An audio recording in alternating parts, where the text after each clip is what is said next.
And the Supreme Court ban of lawyer Ahmednasir has stirred legal debate with the Law Society of Kenya and a number of constitutional lawyers defending the senior counsel. LSK President Eric Theuri has expressed displeasure at the Supreme Court's decision, terming it unconstitutional and illegal. LSK now wants Nasir reinstated to the Supreme Court as the embattled lawyer moves to the East African Court of Justice to sue the Kenyan Supreme Court. Stephen Leto reports. Following the Supreme Court ban of lawyer Ahmednasir Abdullahi, the Law Society of Kenya is now training its guns on the highest court on land, faulting the decision to ban Nasir, LSK calling it misguided.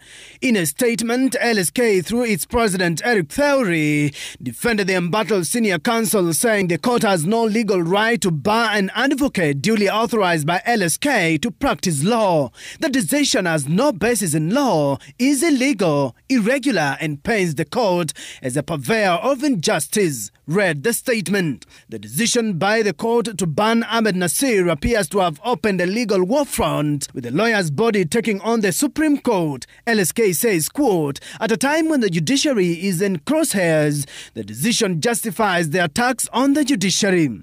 The court decision violates the principle of right to be heard and sets dangerous precedent where courts can bar anyone they dislike." LSK's statement was preceded by an array of legal arguments on social media platform X, as lawyers in a beeline defended the decision while others sided with LSK. Former LSK President Nelson Harvey said the decision is unlawful and unconstitutional, adding that it will be quashed by the High Court. Lawyer Ekuru Aukot said Ahmednasir is an advocate of the High Court of Kenya who enjoys freedom of expression under the Constitution. Lawyer Donald Kipkorir, on his part, sided with the Supreme Court, arguing that the Section 27 of the Supreme Court Act gives it powers over the High Court, which has powers to deal with errant advocates appearing before it without having them go through Advocates Complaints Commission.